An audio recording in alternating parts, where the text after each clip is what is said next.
मध्यम मार्ग YouTube channel में मैं डॉक्टर पुष्पा कांबळे आप सबका स्वागत करती हूँ। आज मैं आपको सिद्धार्थ गौतम से भगवान बुद्ध की यात्रा में बुद्ध की शिक्षा में शून्यता का महत्व, शून्यता संकल्पना का महत्व का अर्थ, कुछ भी नहीं, रिक्त अथवा खाली, किसी भी चीज की अपनी कोई स्वतंत्र प्रकृति नहीं है। शून्यता की अवस्था में इस संसार का अस्तित्व देखा जा सकता है। यह प्रत्येक चीज से भरा हुआ है, यह जीवन से परिपूर्ण है। शून्यता बौद्ध धर्म की एक केंद्रीय शिक्षा है। बुद्ध के शून्यता की संकल्पना को विस्तार से जानेंगे। पिछली वीडियो में बुद्ध की शिक्षा में परिवर्तन महत्वपूर्ण घटक है। इस संसार में जो कुछ भी विषय उत्पत्ति का है वह विनाश का भी है। बुद्ध के अनुसार अस्तित्व का तीसरा तथ्य दुख है। इसको बुद्ध ने कैसे समझाया और अस्तित्व को समझना क्यों आवश्यक है, इनके बारे में जाना था। सिद्धार्थ गौतम से भगवान बुद्ध की यात्रा शुरू करते हैं। शून्यता बौद्ध धर्म की एक केंद्रीय शिक्षा है, परंतु इसके वास्तविक अर्थ का गलत अर्थ समझ लिया जाता है। शून्यता मात्र एक बौद्धिक संकल्पना नहीं है, बल्कि एक स्वप्न है। वह हमारी अज्ञानता के कारण है, क्योंकि हम सांसारिक वस्तुओं को अधिक महत्व देते हैं। यदि शून्यता को एक बार सही तरीके से समझ लिया तो किसी भी चीज के पीछे भागने की लालसा समाप्त हो जाएगी। पीपल वृक्ष के नीचे बैठकर सिद्धार्थ गौतम ने अपनी संपूर्ण एकाग्रता की शक्ति को शरीर को ध्यान से देखने में लगा दी। उन्होंने देखा उनके शरीर की प्रत्येक कोशिका का जन्म, अस्तित्व और मृत्यु, यह क्रिया लगातार चलती रही है। शरीर में हर पल परिवर्तन हो रहा था। उन्होंने पीपल का एक पत्ता लिया, पत्ते को ध्यान से देखा। उन्होंने पत्ते पर सूर्य और तारों की उपस्थिति देखी। उन्होंने विश्लेषण किया कि सूर्य के बिना, प्रकाश के बिना, उष्णता के बिना यह पत्ता जीवित नहीं रह सकता। उन्होंने पत्ते में बादलों को भी देखा। बिना बादलों के वर्षा नहीं हो सकती और वर्षा के बिना पत्ते का कोई अस्तित्व नहीं। एक में सभी समाहित हैं और सभी में एक मौजूद है। बुद्ध कहते हैं पीपल का पत्ता और उनका शरीर संसार से अलग होकर जीवित नहीं रह सकते।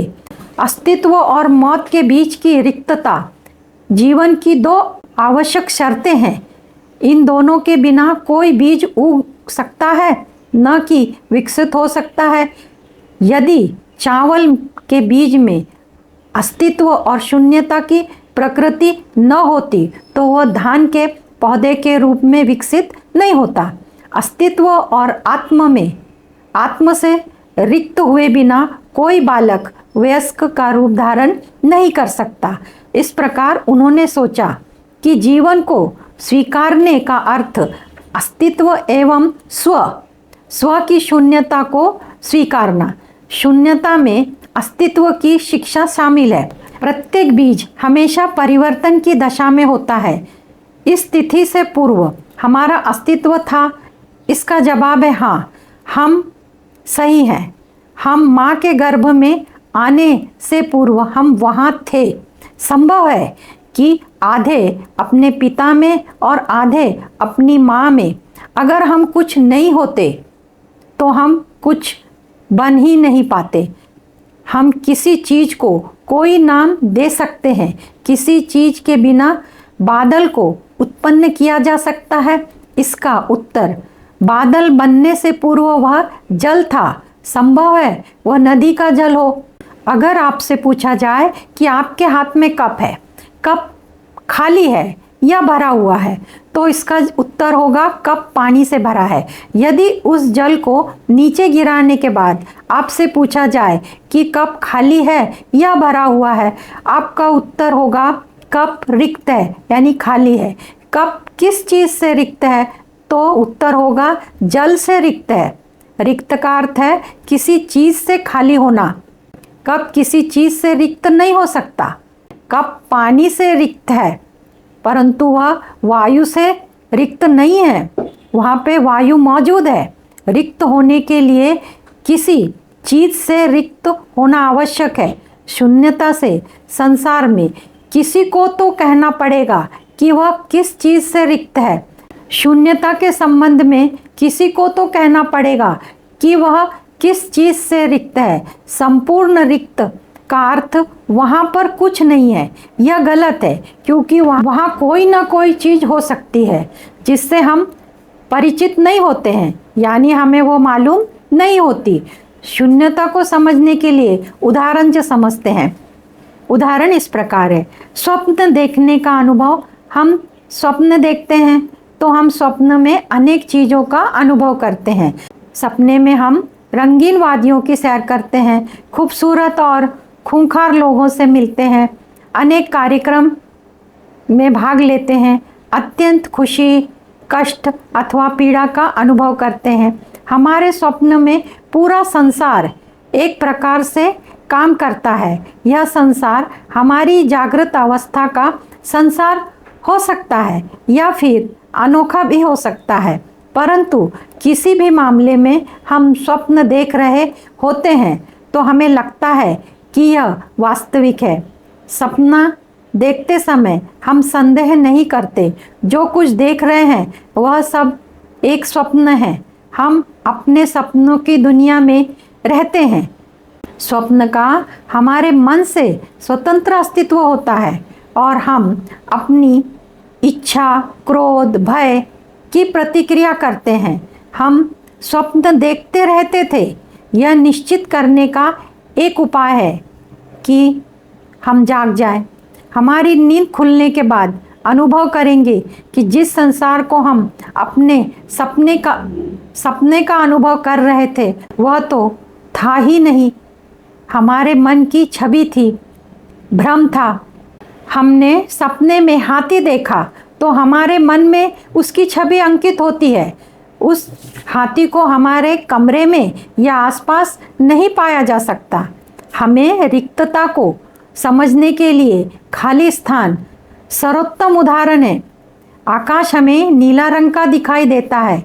कुछ निश्चित अवस्था में आकाश में इंद्रधनुष दिखाई देता है। ऐसा मालूम होता है कि उसका अस्तित्व है, कुछ मील दूरी पर है। अगर हम उसे छूना चाहते हैं तो उसका कोई चिन्ह या निशान नहीं होता। इंद्रधनुष एक भ्रमित करने वाली छवि है। उसका अस्तित्व सूर्य, वर्षा और दर्शक के स्थान पर निर्भर करता है। इंद्रधनुष दिखाई देना कुछ कारणों और अवस्थाओं पर निर्भर करता है। इसी प्रकार पानी में बुलबुले उठते हैं। मालूम होता है पानी से कुछ निकल रहा है, परंतु सतह पर पहुंचने पर कुछ नहीं होता। बुद्ध प्रकृति के संदर्भ में रिक्तता को जागृत मन के गुणों से, जैसे विवेक, मंगल, करुणा, स्पष्टता और साहस के रूप में देखा जाता है, ऐसा कहते हैं। अंतिम सच्चाई दोनों रिक्तवादियों की एकता है। एक बार आनंद ने बुद्ध से कहा, भगवंत, ऐसा कहा जाता है कि संसार रिक्त है। किस संदर्भ में ऐसा कहा जाता है कि संसार शून्य है? बुद्ध ने उत्तर दिया, संसार शून्य है। वह जिस चीज से शून्य है वह है आत्म अथवा आत्म से संबंधित कोई अन्य चीजें। आत्म यानी स्व। शून्यता कोई पकड़ में आने वाली चीज नहीं है और न ही आत्मबोध की कोई एक प्रवृत्ति है। ऐसा तो हम अज्ञानता के कारण समझते हैं। इसका अस्तित्व कारण और परिस्थितियों पर निर्भर करता है। हमारी भाषा में नाम और उपाधि पर निर्भर करता है। वे निर्भरता के कारण उत्पन्न होते हैं, इसलिए वे अपने आप में अंतर्निहित अस्तित्व से रिक्त हैं। रूप ही शून्यता है और शून्यता ही रूप है। बौद्ध साहित्य में शून्यता को 4 विशेषताओं के रूप में वर्गीकरण किया गया है। पहला, विभाजित होने वाला। दूसरा, निर्भर रहने वाला। तीसरा, अस्थायी रूप जो परमानेंट नहीं है। चौथा, पहचानने योग्य। विभाज्य का संबंध उन भागों से जो किसी चीज़ों को मिलाकर बनी हो, जैसे मकान, कार का उदाहरण लेते हैं। कार का ढांचा, इंजन, सीटें और अन्य चीज़ें। इसलिए कार का अस्तित्व किसी एक चीज में नहीं है। कार नामक शब्द का संबंध उस एक चीज से है जो अनेक भागों से मिलकर बनी हुई है। इसलिए कार का अपना कोई अस्तित्व नहीं है। दूसरा, निर्भर। कोई निर्भर वस्तु अपने अस्तित्व के लिए अनेक सहायक वस्तुओं पर निर्भर होती है, अपने आप में उसका कोई अस्तित्व नहीं होता। मन का अस्तित्व, मन के अस्तित्व के लिए विचारों का, भावनाओं का और छवियों का और तर्कों पर निर्भर करता है, क्योंकि वह अंगों से संबंधित है और अविभाज्य है, इसलिए रिक्त है। विचारों, भावनाओं और छवियों, तर्कों के बिना कोई मन नहीं है, क्योंकि मन में निरंतर परिवर्तन होता रहता है, इसलिए वह स्थायी अस्तित्व से रिक्त है। किसी स्थायी चीज की शुरुआत होती है, वह परिवर्तित होती है, आती है और चली जाती है। उदाहरण, हम किसी चीज को शरीर कहते हैं। उसका संबंध किसी ऐसे चीज से है जो प्रत्येक 7 वर्ष में बदल जाती है। यानी इसे ऐसा भी कहा जा सकता है, इंसान का 7 साल में पूरा शरीर बदल जाता है। वैसे तो प्रतिपल होने वाले परिवर्तन बहुत कम दिखाई देते हैं, पहचान करने योग्य। दूसरा उदाहरण, मोमबत्ती इसलिए बनी है कि उसे जलाकर अंधेरे को मिटा सके। वह अपनी ऊर्जा को, प्रकाश को ऊष्मा में परिवर्तित कर देती है और शीघ्र ही जलकर समाप्त हो जाती है, इसलिए उसमें अस्तित्व है। बुद्ध अवास्तविकता और शून्यता को स्पष्ट करके समझाते हैं कि मनुष्य 5 प्रकार से बना है: रूप, स्पर्श, बोध, मानसिकता, चेतना। इनमें से पहला रूप, भौतिक और अन्य 4 मानसिकता, पांचों मिलकर भौतिक परिसर का निर्माण करते हैं, जो ऐसे व्यक्ति का निर्माण करता है जो जीवन के प्रत्येक पल में उसका अनुभव करता है। रूप का संबंध वायु, अग्नि, जल, पृथ्वी, आकाश से होता है। इन 5 तत्वों के मिलने से रूप बना है। स्पर्श का संबंध भावनाओं और संवेदनाओं से है। जब व्यक्ति किसी वस्तु या पदार्थ के संपर्क में आता है तो त्वचा महसूस करती है, आंखें देखती है, कान सुनते हैं। हमारे अंदर 3 प्रकार की अनुभूतियां हैं: सुखद, दुखद और तटस्थ। ये अनुभूतियां हैं।